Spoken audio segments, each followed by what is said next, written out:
在当今经济全球化的时代，投资已经成为人们实现财富自由的重要途径。那随着科技的不断的进步和市场的不断的开放，那越来越多的人呢，他们就开始关注全球市场的投资机会。那狂人我也在投资台股10年之后呢，才开始注意到，台湾以外的市场。那到目前为止呢，狂人我累积台股的投资经验已经有15年，那美股的经验也已经到了5年。而在众多的台股以外的全球投资选项中，那美股是一个极具有吸引力的选择。那美股市场呢，以其稳定的增长、巨大的规模和全球很多知名的企业呢，这些好的条件，那吸引了大量的投资者。那当然呢，其中也包含了狂人我。那我知道呢，其实呢，还是有人对于投资美股存在着质疑，存在着不确定性。那今天狂人将从3个美股完胜的原因来探讨为什么美股是一个值得投资的选择。那如果你呢想要加速获得财富自由的目标，那请不要错过后面的内容哦。大家好，我是玩乐狂人，跟大家一起学习、成长、玩乐。我就是疯狂玩乐的人。买得到全球优质的大公司。那在美股市场呢，它是一个全球最大、最活跃的股票市场。那拥有了众多的优质的企业和新创的公司。那这些公司的产品和服务呢，他们不仅只是影响着美国市场，还甚至影响了全球的经济以及文化哦。那在美国市场中呢，投资人也可以轻易的找到那些知名且受人尊敬的全球大企业。那我们就一起来看看画面上的这些企业吧。那最上排的呢是我们的科技巨头，包括 Apple、Google、Facebook、Microsoft、Amazon。那第2排的最左边的第一个呢，就是有台湾护国神山之称的台积电。那在美股呢，它其实也是可以买得到的哦。那再来是汽车类的特斯拉以及 BMW， 还有联邦快递，以及做过很多生活用品的 3M 啊、宝乔 P&G 啊、嬌生啊。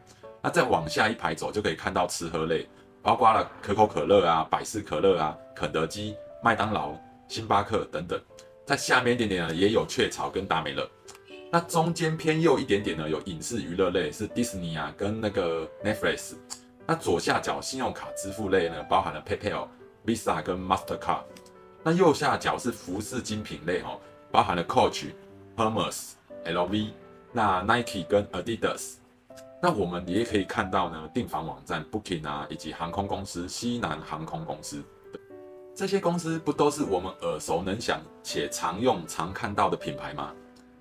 那如果我们想要投资这些公司，买他们的股票，在台股你能买得到吗？可能除了台积电以外，其他的公司在台湾呢，你是无法直接买到的。那你只能透过所谓的概念股勉强搭上线。那例如呢，我们购买苹果概念股，那勉强就是可以跟 Apple 搭上线。那如果我们买了元宇宙概念股，那勉强就是跟 Facebook 搭上线。但是在美股市场呢，你通通都可以直接买到这些优质的公司的股票。那前面举例的这些公司呢，其实只是冰山的很小很小的一角。那在美股优质的全球大企业还有很多，况且还有好几千种的 ETF 等着投资人来选择。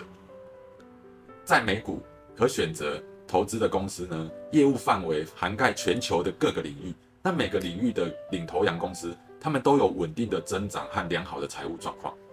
因此，投资人可以通过投资这些优质的领头羊大公司，来获得稳定的回报。那如此优质的投资市场，如果是您是一个长期的投资者，那么不是更应该不能错过，不是吗？2. 交易手续费0元。那在台湾呢，买卖股票呢都需要支付一定的手续费。在做任何投资的时候呢，狂人我呢就非常在意手续费的问题，因为我觉得手续费是获利的隐形杀手，那侵蚀着我们辛苦累积而来的获利果实。而在美股市场，部分的券商呢，居然不收交易手续费耶，自己放弃了如此巨大的利益，真的是佛心来的。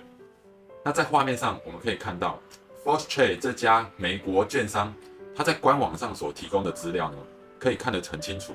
在美国，很多的券商在线上股票交易的部分呢，他们都是不收取额外的手续费。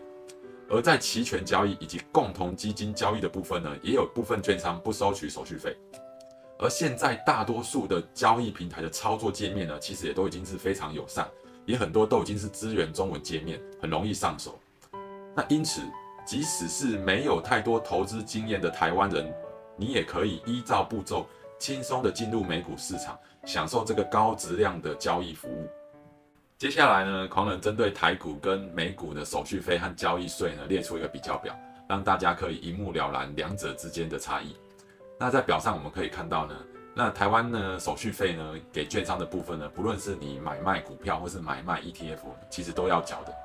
那另外呢，就是还有给政府的部分，也就是交易税。那交易税在卖的时候呢，卖股票跟卖 ETF 的时候呢，也都是有费用的。那在美股的部分，你可以看到，其实全部都不需要有这些手续费跟交易税的问题。那再补充一下，就是在给券商的手续费这部分呢，我们可以看到是总金额乘以 0.1425%。那这部分呢，其实也有很多券商呢，他们为了要抢投资客，所以呢，他们在网络下单的时候呢，往往也会有推出一些打折扣的优惠。那不论是打折打到多少折，打到骨折，其实呢都是其次。因为还是没有办法像美国券商手续费0元来的那么厉害。3，美股的成长幅度呢第一。那除了买得到全球优质的大公司以外呢，美股的另一个大的优势呢，那就是成长幅度。那从长期来看呢，美股的成长幅度呢是全球股市中最高的，这也是投资人趋之若鹜的地方。为什么大家都选择美股？这也是主要的因素。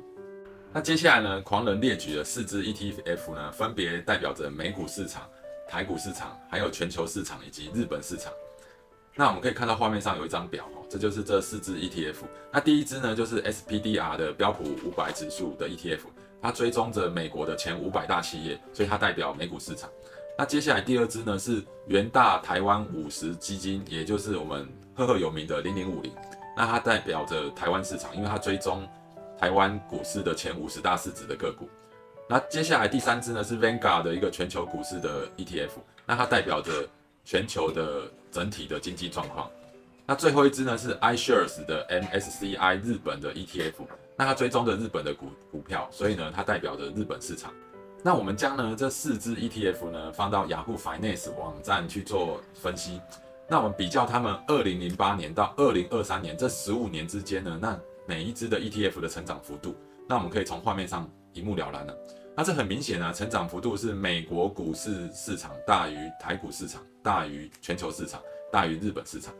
那值得庆幸的是，台股呢还比全球市场跟日本市场的成长幅度大，但是跟美股市场来比呢，成长幅度却是小的。那从长期的趋势来看，美股的表现呢确实非常的稳健跟稳定哈。在过去的100年之间呢，美股的股市呢，平均每年的回报率大概是10%，这意味着投资者有机会每年可以获得相对稳定的收益。而近年来，由于互联网、大数据、人工智能等新兴的技术呢，不断的在蓬勃发展，许多美国的企业呢，正在经历快速增长，这使得美股未来的成长幅度更令人期待了。纵观上面3个提到的主要原因，美股在各方面都展现了强烈的优势，而这些优势呢，也是让许多投资人将目光转移到美股市场的主要原因。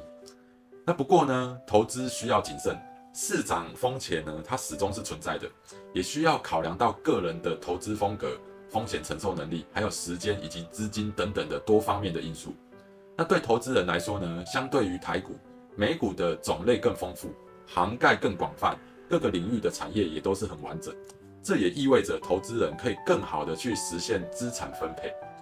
若有足够的投资知识和风险意志，将资金分散投资在美股市场之中，那结合长期投资的策略，或许呢，为你的财务的独立和自由呢，可以打下一个坚实的基础。最后，狂人要祝福大家投资获利攀新高，一帆风顺。谢谢观看到最后的狂粉们，我们下支影片再见喽，拜拜。